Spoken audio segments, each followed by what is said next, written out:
திரு காமேஷ் அவர்கள் மதுரையிலிருந்து இணைகிறார். என்ன காமேஷ், போய் பார்த்தீங்களா மாநாட்டு திடல்லாம்? பார்த்துருப்பீங்களே. ஃபுல்லாக பார்த்தேன் சார். எல்லா கட்சியும் மாநாடு நடத்துறாங்க, மதுரை பார்க்காத மாநாடா என்ன? அப்படி இல்லை சார், அங்கே இருக்கிற மக்களோட வைப்புன்னு ஒன்று இருக்குல்ல, மாநாட்டு அன்னைக்கு வரத்துக்கே மக்கள் யோசிக்கிற இடத்துல. வணக்கம் சார். தாமதமாக வருதுன்னு நினைக்கிறேன், தொடர்ந்து பேசுங்க. மாநாடுக்கு அன்னைக்கு கூட்டிகிட்டு வரத்துக்கே காசை கொடுத்து கூட்டிகிட்டு வர இடத்துல இருக்கிற கட்சிகளுக்கு நடுவில் ஒரு திருவிழாவாக கொண்டாடி மக்கள் அந்த இடத்த பார்க்குறாங்க. அது ஒரு என்ன சொல்லணும், என் மண்ணில் நடக்க போகும் ஒரு மாபெரும் ஒரு உண்மை திருவிழா, ஒரு உண்மை மாநாடுன்னு சொல்லலாம். எடுக்கும்போதே நான் எடுத்து வைக்கிறதுக்கு விரும்புகிறேன். முதல்ல இந்த டைட்டில் கொடுத்ததுக்கே தந்தி டிவிக்கு நான் மனமார்ந்த நன்றிகளை தெரிவிச்சுக்கிறேன். ஸோ இந்த மாநாடு என்ன சாதிக்க போகுதுன்னு கேட்டிங்க இல்லையா, ஒரு மிக அருமையான ஒரு டைட்டில்.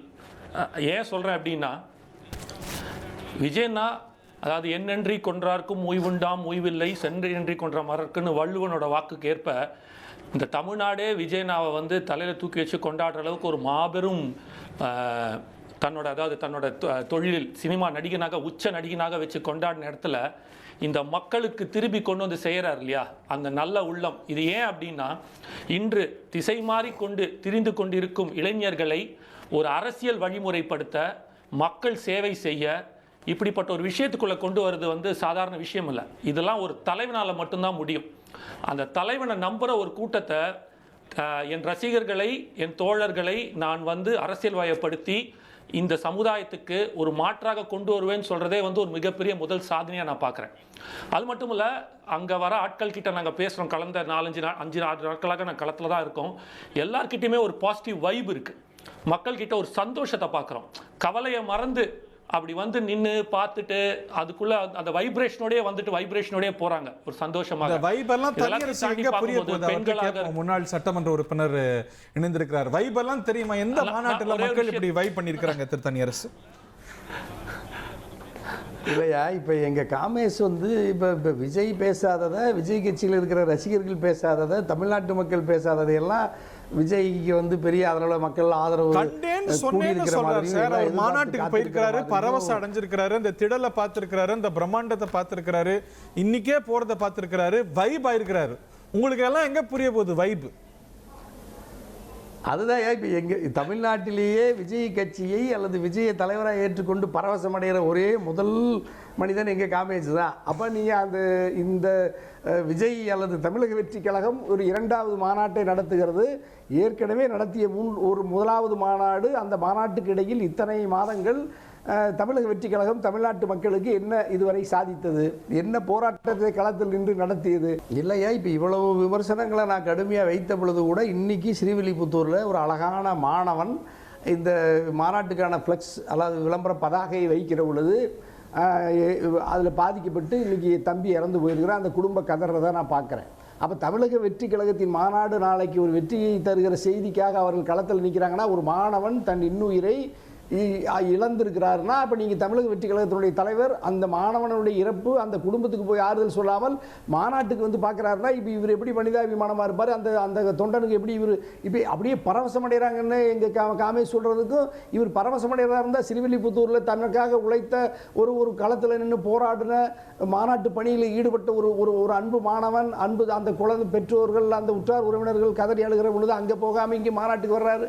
அதே மாதிரி நீங்கள் 100 அடியில் ஒரு கம்பத்தை உருவாக்குறீங்க, இவ்வளவு பெரிய பார்த்து வேலை செய்கிறீங்க, சர்வதேச அளவில் இந்த மாநாட்டை ஒரு பெரிய லக்ஸுரி, பெரிய நட்சத்திர அந்தஸ்தில் நடத்துகிறீங்க, பெரிய ட்ரம் அல்லது பெரிய புடினுக்கெல்லாம் இல்லாத அளவுக்கு கொண்டுட்டு பணத்தை கோடியாக கொட்டி வாரி இறைச்சி செலவு செய்கிறீங்க இந்த மாநாட்டில். இந்த பணமெல்லாம் என்ன, அந்த மாநாட்டில் ஒரு கொடிக்கம்பத்தை வைக்கிறீங்க, அந்த கொடிக்கம்பத்துக்கு 4 போல்ட்டு போடாதுக்கு முன்னாடியே அப்படியே மொத்தமாக சாஞ்சு பல பேர் அதில் உயிர் பிழைத்ததில் பெரிய நமக்கெல்லாம் மகிழ்ச்சி. அதில் போய் ஒரு வாகனம் அடிபட்டு கிடக்கு. அப்போ நீ எல்லாமே அபசகுணமாக இருக்குது. அதாவது நீங்கள் மாநாட்டினுடைய கொடிக்கம்பமே சாய்ந்து விழுகிறத நீங்கள் நாடே பார்க்குது. மாநாட்டின் பதாகையை ஏந்தி ஒரு மாணவன் வருகிறான், உயிரை இழக்கிறான். அப்போ உங்கள்கிட்ட என்ன ஒழுங்கு இருக்குது? நீ என்ன தொண்டர்களுக்கு கற்றுத்தர்றீங்க? இப்போ மாநாட்டு திடலில் மாநாட்டின் கொடிமரமே சாய்ந்து விழுகிற அளவுக்கு உங்கள்கிட்ட ஒரு ஒழுங்கு இல்லை, உங்கள்கிட்ட ஒரு பயிற்சி இல்லை. அப்போ நீங்கள் போய் இப்போ இது என்ன மாநாடு நடத்தி இப்போ உயிர்களை இழக்கிறதுக்கும் இப்படியெல்லாம் பெரிய நெருக்கடிகளை சந்திக்கிறதுக்கு மக்களுக்கு துன்பத்தை துயரத்தை தருவதற்கு தமிழக வெற்றி கழகம் எதுக்கு மாநாடு நடத்தணும்? அல்லது இந்த மாநாடு நடத்துறதாகவே வச்சுக்குவோம். இந்த மாநாடு இதெல்லாம் நடக்கக்கூடாது. ஆனா இந்த மாதிரி பிரச்சனைகள்லாம் மற்ற கட்சி மாநாட்டை நம்ம பார்த்ததே இல்லையா? எங்கேயும் நடக்கக்கூடாது. இதுவரைக்கும் இல்லவே இல்லையா? ஒரே கொடி மரம் 100 அடியில் ஒரு கொடி மரத்தை எப்போவாது ஏதாவது ஒரே ஒரு கட்சியினுடைய இந்தியா முழுக்க உலகம் முழுக்க இப்படி ஒரு நீங்கள் இந்த காட்சியில் பார்த்தீங்க, நம்ம தொலைக்காட்சியில் தான் நான் பார்த்தேன். தமிழ்நாட்டில் புகழ்பெற்ற நம்முடைய தந்தி தொலைக்காட்சியில் தான் அந்த காட்சியை பார்க்குறேன். மயிரலையில் தெய்வாதீனமாக அந்த தம்பிகள்லாம் நிர்வாகிகள் தப்பிக்கிறத பார்க்குறேன். அப்படி அந்த குடும்ப கதறி அழுகிறத பார்க்குறேன். நான் இதுக்கு முன்னாடி எந்த இடத்துலையும் நான் இது மாதிரி எல்லாம் பார்க்கலையே. அப்படின்னா நீங்கள் என்ன தொண்டர்களுக்கு ஒழுங்கு தர்றீங்க, என்ன பயிற்சி தர்றீங்க? அப்போ தமிழக வெற்றி கழகத்தில் இணைந்தால் தமிழக வெற்றி கழகத்துக்கு மாநாட்டுக்கு போனால் உயிருக்கு ஆபத்து இல்லை, ஒழுங்கு இல்லை, தண்ணீர் இல்லை, மருத்துவ வசதி இல்லை, ஆம்புலன்ஸ் இல்லை. 2016 நீங்க சட்டமன்ற உறுப்பினரான தேர்தல் ஜெயலலிதா பிரச்சாரத்துக்கு வந்தாங்க. எத்தனை பேர் இறந்தாங்க அப்போ?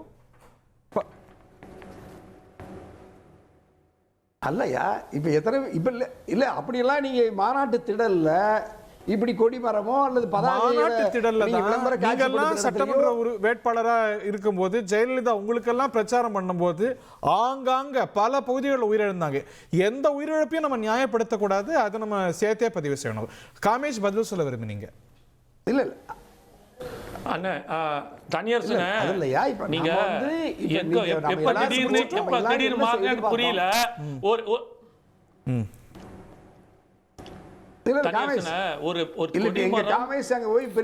நாங்க பரவசம் அடைகிறோம், எல்லாரும் எழுச்சியா வேலை செய்யறாங்கன்னா ஒரு சாதாரண கொடிமரத்தை நேரா நிறுத்தி அதையே கூட ஒழுங்குபடுத்த முடியாத அளவுக்கு ஒரு நிர்வாக பலகீனமா இருக்கிற நாட்டை எப்படி ஒப்படைக்க முடியும்? அந்த கொடிமரம் நடும்போது பக்கத்துல நின்று பார்த்தவன்னா அதுதான் நான் சொல்ல வரேன். இதை அதாவது நீங்க என்னன்னா ஒரு கொடிமரமே சாய்ந்து அபசகனம்ன்றீங்க. ஆனா நீங்க எப்படி ஒரு பகுத்தறிவு பத்தி பேசுறீங்க, ஒரு இதை பத்தி பேசுறீங்க? இது ஒரு அபசகனமா? இதை நான் சொல்றேன் கண் திருஷ்டின்னு சொல்றேன். மக்கள் மொழியில பேசுறீங்களா? இது பட்ட கண் திருஷ்டிகள் இல்ல அதை தான் சொல்றேன்ல. நீங்க இதை ஃபர்ஸ்ட் அதை சொன்னதே தவறான ஒரு விஷயமா பாக்குறேன். ஏன்னா இது ஒரு கொடிமரம் அபசகனமா பாக்குறேன் நீங்க எப்படி சொல்வீங்க? அப்ப நீங்க பெரியார சொன்ன பகுத்தறிவு பகலவன் சொல்லிட்டு அந்த கட்சியோட கூட்டணியில இருக்கிற எப்படி நான் அவங்களை பாக்குறது? அப்ப பேச்சு நிறைய வீடியோ பார்த்தோமே. இல்ல சார், தேங்காய் வச்சு சுத்துற வீடியோ, கண்ணுக்கு நேரம் ஓம வளர்க்கிற வீடியோ, அதெல்லாம் பெரியார் வழியில வருதா? கொள்கை தலைவர் வழியில வருதா? இல்ல சார் கரெக்ட். நீங்க அது முதல் மாநாட்டிலேயே ரொம்ப தெளிவா சொல்லிட்டாரு. பெரியாரோட எல்லா சிந்தனையும் எடுத்துக்கிறோம். உடனே நீங்க கடவுள் மறுப்புன்னு முதல்ல ஆரம்பிப்பீங்க. அதை மட்டும் விலகுகிறோம். அது அந்த தனி மனிதனோட விருப்பத்துக்கு ஏற்ப விட்டுறோம்னு விஜய் ஒரு விருப்பம் கூடாதா, நம்பிக்கை கூடாதா? இல்ல அததான் நான் சொல்றேன். அவர் சொல்லக்கூடாது. அத இல்ல இப்ப வேற யார் சொல்லிருந்தாலும் பரவாயில்ல. பூமி பூஜை போட்டீங்க, நீங்க தான் இறைவனை நம்பி அந்த மாநாட்டை இறைவனுடைய வாழ்த்துக்களோடு பூமி பூஜை போட்டு தான் மாநாட்டை துவங்குறீங்க. அப்ப இறைவனும் உங்களுக்கு நீங்க பூமி பூஜை போட்டு இறைவனை வணங்கி அந்த மாநாட்டை துவங்குறீங்க. இறைவனும் உங்களுக்கு துணையா இல்லைங்கிற நீங்க இப்படி பாக்குறீங்க. நீங்க சொல்லும்போது என்ன சொல்றீங்க? தண்ணீர் இல்லை, மருத்துவ வசதி இல்லை, அவ்வளவு கஷ்டம்னு சொல்லிட்டு இருக்கீங்க. நீங்க இந்த இடத்துல நான் கடந்த 6 நாளாக இருக்கிறோம். இப்படிப்பட்ட ஒரு மாநாடு எங்கேயுமே, அதாவது ஒரு 20,000 பேர் வந்தாலே அது ஒரு வெற்றி மாநாடு, மக்கள் 20,000 மக்கள் வந்தாலே அது ஒரு வெற்றி மாநாடு கொண்டாடுற கட்சிகளுக்கு நடுவில் 20,000 வாலண்டியர்ஸை வச்சு ஒர்க் பண்ணிட்டு இருக்காங்க இங்க. சரிங்களா? இப்ப நீங்க சொன்னீங்க இல்லையா, இப்ப சார் கூட கேட்கும்போது சென்ற முறை நடந்த மாநாட்டில் நடந்த சிறு சிறு தவறுகள் கஷ்டங்களை இந்த வாட்டி இன்னும் பெட்டரா பண்ணியிருக்காங்கன்ற போது, போன தடவை நடந்த சில விஷயம் என்னன்னா மக்களுக்கு தண்ணீர் கொடுக்க முடியல, அது இந்த வாட்டி ட்ரோன் மூலமா கொடுக்குறோம். அது மட்டும் இல்லாம ஒரு ஆர்ஓ வாட்டர் பிளான்ட் போட்டு ஒரு லைன் கொடுத்து ஒரு பாக்ஸுக்கும் ஒரு 90 பாக்ஸ், ஒரு பாக்ஸுக்கு 2000 பேர் உட்கார்ற இடத்துல வாலண்டியர்ஸ் வச்சு அவங்க உட்கார்ந்த இடத்துல தண்ணி கொண்டு போய் கொடுக்குற அளவுக்கு கொண்டு வந்திருக்கோம். வேற எந்த கட்சியும் செய்வாங்க? தனியார் முடிச்சிருங்க, நான் மற்றவங்கள்ட்டையும் போறேன். ஓகே, 1500 மெடிக்கல் ட்ரோன்ல யாருங்க கொடுத்தாங்க இதுக்கு முன்னாடி தண்ணி? கிட்டத்தட்ட சாப்பாடோட அதுதான் போன வாட்டி என்ன நினைக்கிறாங்கன்னா ஐயா, இப்ப இத மக்கள் இந்த வாட்டி ஆகாம இருக்க 13 லட்சம் glucose Tata glucose water bottle கொண்டு வந்து கொடுக்குறாங்க. ஒன்னொன்னையும் பார்த்து செய்யறோம். அது மட்டும் இல்லாம பஸ் தனியா போக ஒரு ட்ராக்கு, இது அப்படின்ற வேன் தனியா போக ஒரு லேனு, கார் தனியா போக ஒரு லேனு, 4 பக்கமும் பிரிச்சு ஒரு புது கட்சி சார் எல்லாம் சேராங்க பாருங்க. தனியரசு முடிச்சாங்க, நான் மற்றவங்கள்ட்ட போனோம். ஹரியா சார் ஒரு அரசாங்கம் கூட செய்ய முடியாததை, ஒரு அரசாங்கம் கூட செய்ய முடியாததை ஒரு தனி மனிதனாக கட்சி செய்து கொண்டிருக்கிறது. இல்லையா, இப்ப இந்தியாவிலேயே பெரிய பணக்கார கட்சி தமிழக வெற்றி கழகம், பெரிய பணக்கார தலைவர் விஜய். அப்ப பணக்கார கட்சி விஜய் என்ன பண்ணிருக்காங்க?